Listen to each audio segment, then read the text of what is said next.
My name is David Machado. I am so excited that you decided to join us in this series entitled Rising Above Abuse.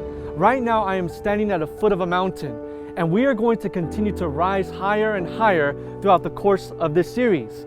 In so doing, you too can rise above the abuse that perhaps you may be struggling with. Abuse. How can one define such a broad term?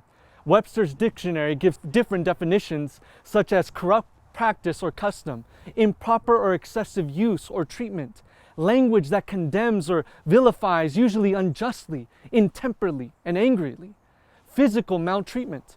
According to the National Coalition Against Domestic Violence, nearly 20 people per minute are physically abused by an intimate partner in the United States.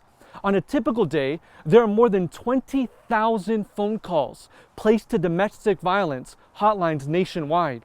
According to the National Children's Alliance, nearly 700,000 children are abused in the U.S. each year. 2/3 of these cases are sexual abuse, while 21% make up physical abuse. And according to Addiction Center, about 130 Americans die every day from an opioid overdose.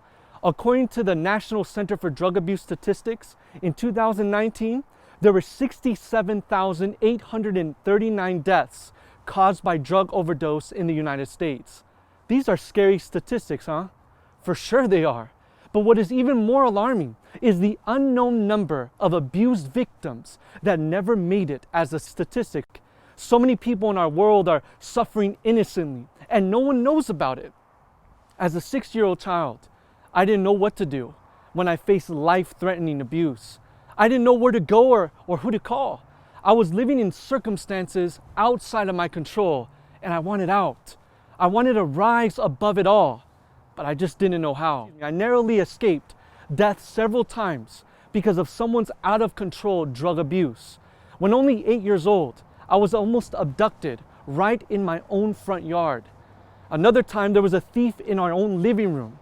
And another time, there was a stranger peering in at me and my sister through our bedroom window at night. Frequently, I would wake up in the night scared and confused, only to discover that I was all alone. My life, since the fragile age of 3, seemed to be surrounded by pain, danger, and evil. I've experienced things that no one, especially a child, should go through. And yet today, I can look back thankful that I am alive and able to share these miracle stories of hope with you. You know, I'm not a social worker, a psychologist, or an expert in domestic violence. I'm just one who happened to survive abuse and who found hope. And now, I'm finally ready to talk about it and share with you the healing I have found. I believe my experience can give hope to someone trapped in a situation outside of his or her control. If I was able to rise above the abuse, I know that you can too. Join me in this series as I will get real about my personal life, the near-death experiences that I went through, and how I eventually found peace above the storm. As I share, you will find tools that will help you too to rise above the trauma.